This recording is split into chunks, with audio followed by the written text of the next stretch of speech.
Hozir hadisda o'qiymiz, ham hadis ham duo ekan, birodarlar, hammamiz o'qib takrorlasak esda qoladi inshaalloh. An Anas ibn Malik qala kana Rasululloh sallallohu alayhi va sallama yaqulu. Endi shu yerdan duosi boshlanadi. Allohumma inni a'udhu bika minal ajzi wal kasali wal jubni wal harami wal bukhli wa a'udhu bika min azabil qabri wa min fitnatil mahya wal mamat. Rawahu Buxoriy va Muslim. Demak, Imom Buxoriy va Imom Muslim rivoyat qilgan hadis. Hozir tarjimasini aytib beramiz, undan keyin tushuntiramiz inshaalloh. Anas ibn Malik roziyallohu anhu dan rivoyat qilinyapti. Payg'ambarimiz sollallohu alayhi vasallam aytardilar deyaptilar. Allohumma inni a'udhu bika. Bu masalan ko'p yerlarda, masalan hojatxonaga ketayotganda ham Allohumma inni a'udhuka minal khubuthi wal khaba'isi deb duo o'qiymiz.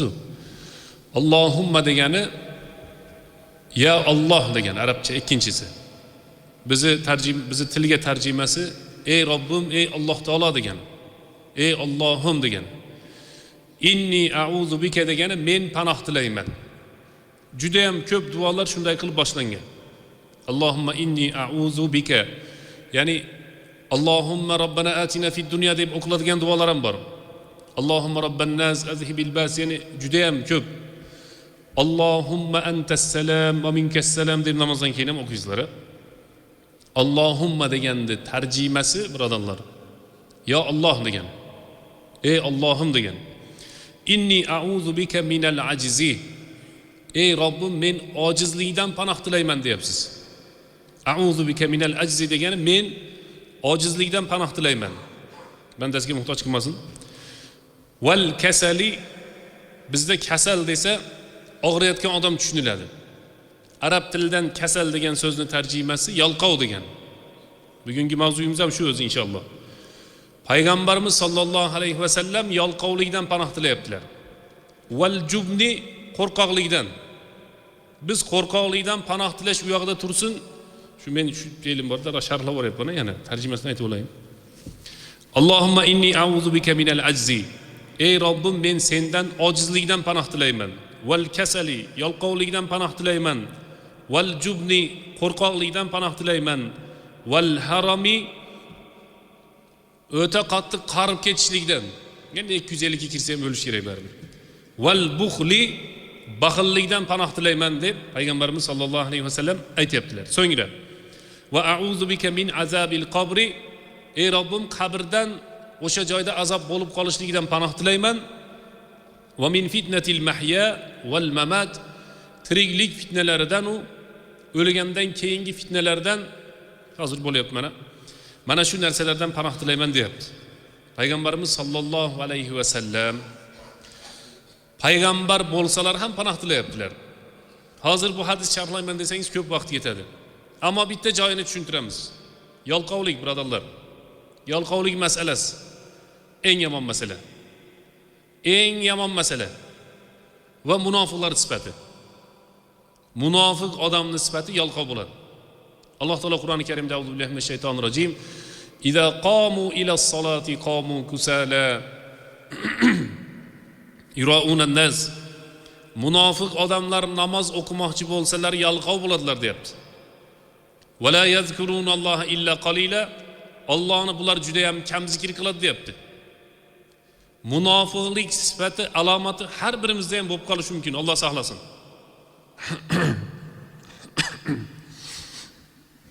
Hattoki Umar ibn al-Xattob roziyallohu anhu men munofiq emasmanmi degani kuchi yetgan ekan.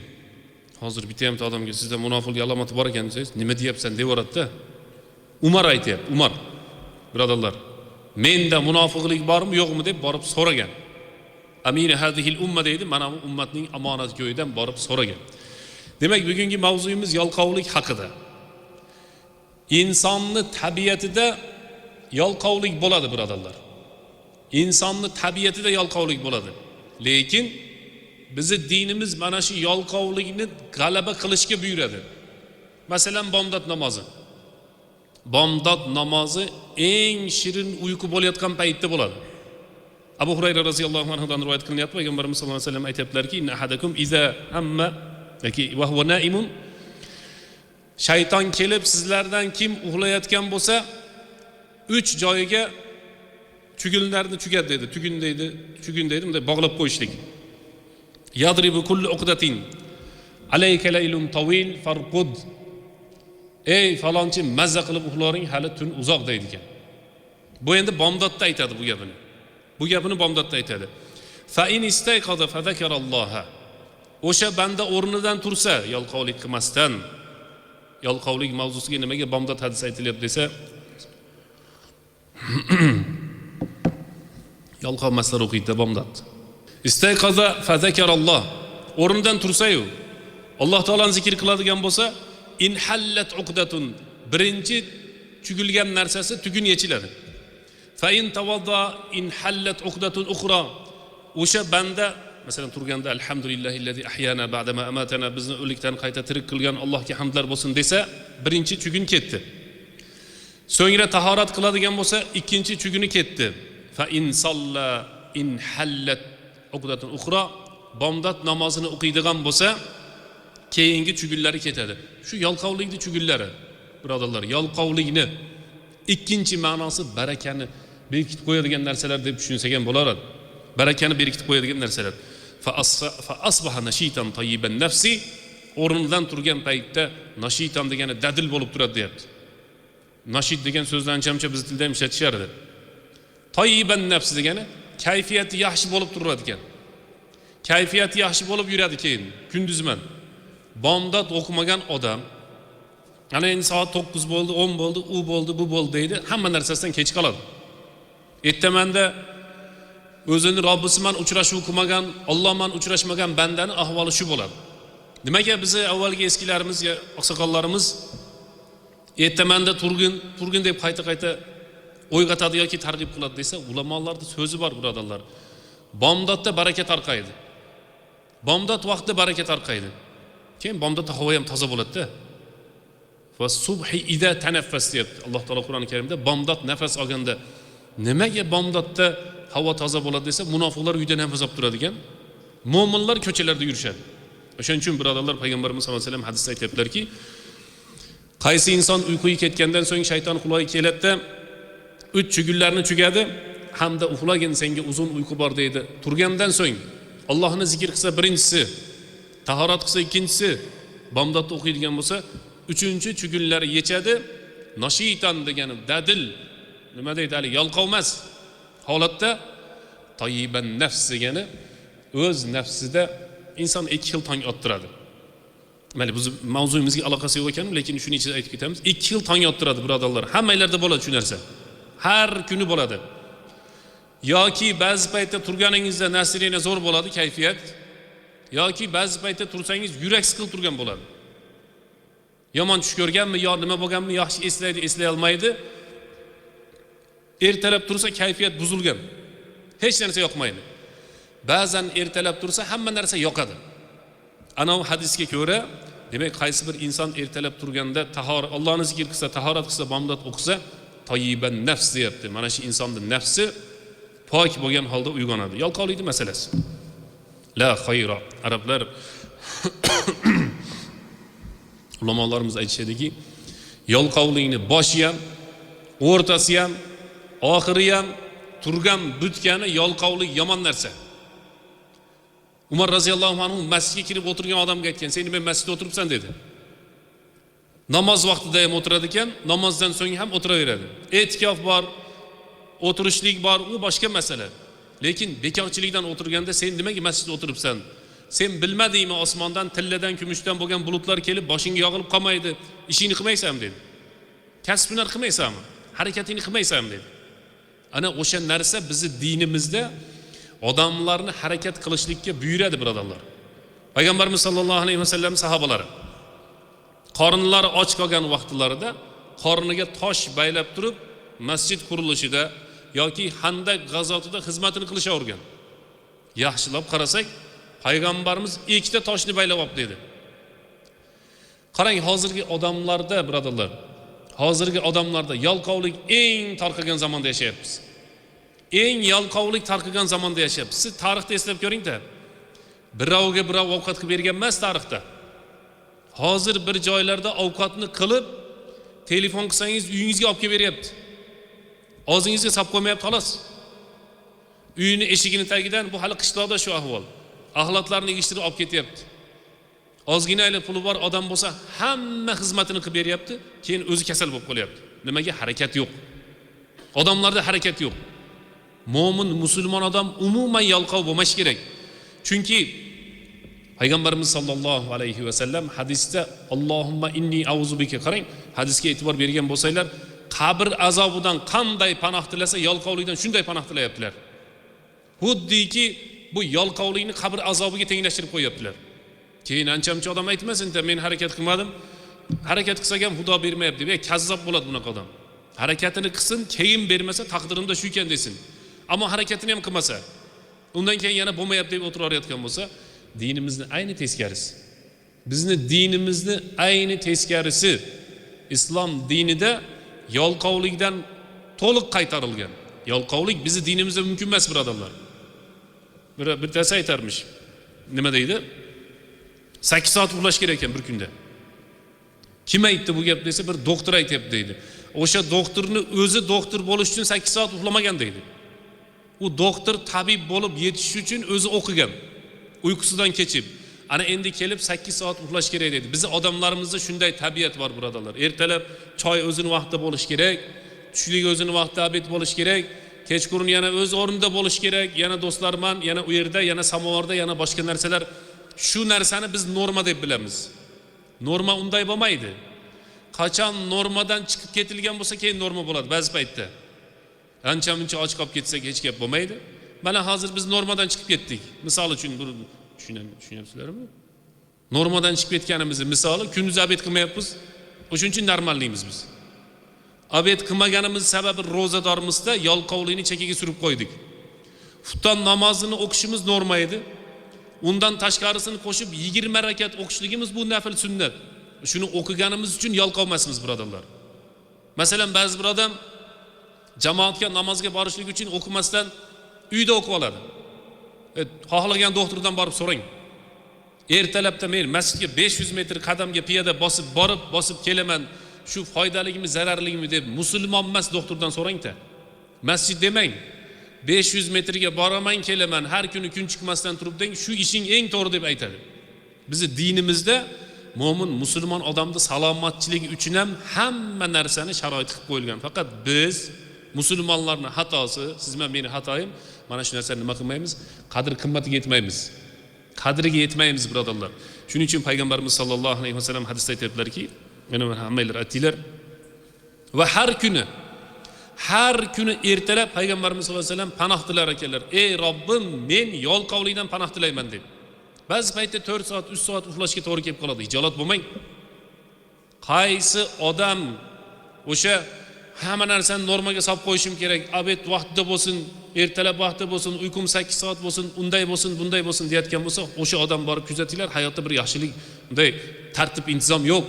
Chunki u ovqatni normaga soldi, uyquni normaga soldi, qolgan narsani normaga solmadi. Ba'zi paytda oshiqcha ishlar qilish kerak bo'ladi. Ba'zi paytda kamroq uxlash kerak bo'ladi. Ana o'sha odam aldiga qarab yuradi. Yalqovlik masalasi ko'tarilganda, birodarlar, doimo vaqt masalasi qo'shib aytiladi. Yalqov uxlaversa, harakatini qilmasa, umri o'taveradi. Vaqt ketaveradi. Va nihoyatda orqaga qarasa hech narsa qilmagan bo'lib chiqadi. Mana hozir hammamiz o'zimiz vaqtimizni qaraylik. Men 34 ga kiribman. 40 ga kirgan bor, 50 ga kirgan bor, 60 ga kirgan bor. Men o'zimni vaqtimni aytsam, 34 ga kirgan bu katta yosh, 34 yosh. Lekin orqani qarasangiz 34 sekund ham yo'q. Ertaga 80 ga kirish kerak bo'lsa, 80 ga kirganimdan keyin ham xuddi shu ahvolda bo'laman. Sizlarda ham xuddi shunday, birodarlar. Vaqt masalasi biron rahm qilmaydi. Vaqt hech kimni kechirmaydi, vaqt hech qachon to'xtamaydi. Qiyomat kunida qayta keladi, esingdami ana u kun bekor o'tkazib yuborgansan. Undan keyingi kun yalqovlikda o'tkazib yuborgansan deb qiyomat kunida qaytadan bir marta keladi ekan. Shuning uchun birodarlar, vaqtlarimizni qadriga yetaylik. Bir arab she'ri bor ekan. Iza kana yu'zika harrul masifi wa ba'sul wa yabsul kharifi wa bardu shita wa yulhiki husnu zamanir rabi'i fa akhudhuka lil ilmi kulli mata. She'r qilib tarjima qilganim mening kuchim yetmaydi-yu, o'zini tarjima qilib beraman. Ba'zi bir odamlar bor deydi she'rda. Kuzda endi kuz kelib qoldi, nima qilardik deydi. Qishda hamma narsa sovib ketdi deydi. Bahorda juda chiroyli ekan deydi. Yozda hamma narsa isib ketdi deydi. Ey yalqov, 4 faslni o'tkizding. Sen qaysi faslda xizmat qilasan, yo qaysi faslda seni yalqovliging tugaydi? Kulli mata deyapti. Ayt sen menga, bahorda harakat qilmasang, yozda harakat qilmasang, kuzda harakat qilmasang, bu ilm haqida kelgan aslida fa akhudhuka lil ilmi kulli mata. Bahor, yoz, kuz, qishligi senga bahona bo'lsa, sen bir aytmaysanmi qachon ilm olasan yoki qachon harakat qilasan deb. Yalqovlikdan panoh tilaylik birodarlar. Yalqovlikdan panoh tilaylik. Chunki payg'ambarimiz sollallohu alayhi va sallam yalqovlikdan panoh tilagan ekan. Mana biz hozir bu yerda namoz o'qiyapmiz. Sekin yonboshlab ketadi. Uyga borib yotib oladi. O'tirib oladi. Kimdir 2 rakat o'qidi, kimdir 4 rakat o'qidi, kimdir 20 rakat o'qidi. Qaysi birining savob balandroq bo'ladi? Buni hammamiz bilamiz. Lekin yalqovlik shunday qilib bizni orqaga qarab tortib ketaveradigan. Yalqov odamda alomatlar bor ekan. 3tasini aytib beray birodarlar. Yalqovning alomatlari. Yalqov odam kulgilikda endi bu. Tegib ketmasdan anjamchi odamga. Men kitobdagini aytaman, o'zimga aytayapman deb turay. Men o'zimga aytayapman. Arablarda shunday zo'r masala qilishadi. Aqulu qawli hada. Astagfirulloh li va lakum deydi. Bu gaplarni men o'zim uchun aytayapman. Avval o'zim Xudo kechirsin, sizlar ham kechirsin deb qo'yam. Yalqov odamning sifatlaridan biri, biz yoshligimizda bunday edik, mana paytda bunday edik, ana paytda bunday edik degan odam o'zi yalqov hisoblanadi ekan. Biroyarim shunaqaligini eshitib qolsanglar, yalqovsan ekan deb aytmay, ichingizdan bilib qo'yavering. Men avval shunday edim, hozir ham shunday bo'l. Yo'q, hozir avvalgi ishimga kuchim yetmayapti desa, hozir yangi boshqa ishlarga kuch yetsa bo'laveradi. Yoshi o'tgan bo'lsa Qur'on o'qisin, 3 bora, 5 bora, 10 bora tirik bor ekan, ya'ni iymon bo'lsa imkon bo'ladi. Yalqov odamning alomatlaridan biri hozirgi ishlarini emas, avvalgi ishlarini maqtanib yurar ekan. Hozirgisini maqtaning. Bugun bunday qildik, ertaga Xudo xolasa bunday qilamiz deng. O'tgan yil menday qildim, undan bundangi yili, bulturgi yili degan bir so'zlarimiz bor bizning. O'shunda menday qildim. Hozir nima qilyapsiz? Hozir endi damalyapsiz deb qo'yadi. Undan keyingisi yalqov odam 3ta 4tasini chaqirib olib gapchi bo'ladigan.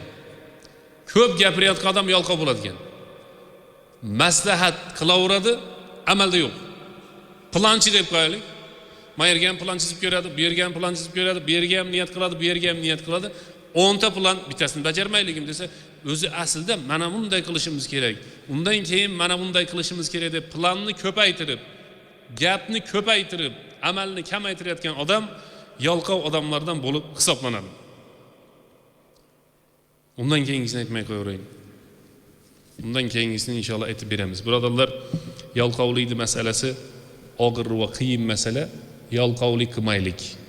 So'zimizni oxirida ham yana eslatib aytamiz. Ba'zan uyqungiz kam bo'lib qolsa, ba'zi paytda ovqat kam bo'lib qolsa, vaqtda bo'lmay qolsa, hijolatchilikka o'rin yo'q. Talal Abu G'azala degan odam bor, hozir ham u kishi tirik. 24 arab davlatidagi eng boy odamlarning biri. Yalqov deydi. Yuraging men gaplashsang yalqovliging ketadi deydi. İnsonning yuragi yaralganda, onaning qornida inson 18-19 kunda yurak urishni boshlaydi. O'zi yo'q hali. Yurak urishni boshlaydi. Oy emas, yarim oydan o'tganda, 3-hafta boshlanganda yurak uradi. Birinchi urganidan boshlab inson o'lgan kunigacha yuragi to'xtamaydi. İnson tug'ilgandan boshlab, endi tug'ilgandan aytaylik, tug'ilgandan boshlab o'lgan kunigacha o'pkasi to'xtamaydi hech qachon. Agar yurak to'xtab qolsa yoki o'pkasi to'xtab qoladigan bo'lsa, o'sha odam o'lib qoladi. U Talal Abu G'azala aytadiki, sen yuraging men gaplash deydi. Nimaga Alloh taolo ichingda hech qachon damalmaydigan a'zoni motor qilib tanladi? Demak, sen doim harakatda bo'lishing kerak. yalqovlik insonni orqaga tortib ketib qoladi deydi. Yuragimiz hech qachon dam olmaydi, birodarlar. Bir dam olib olaylik desak, yurak dam oladimi, dam olmaydimi? Hech qachon dam olmaydi. Uxlaganingizda ham, turganda ham, yurganda ham. Yurak to'xtamayaptimi? Boshqa narsalarda ham ozroq dam oltirib, harakatni ko'proq qilishimiz kerak ekan. Allah subhanahu wa ta'ala hamlarimizga tavfiq hidayat bersin. Robbana zalamna anfusana va illam taghfir lana va tarhamna lanakunanna minal khasirin. Robbana atina fid dunya hasanatan va fil akhirati hasanatan va qina azabannar.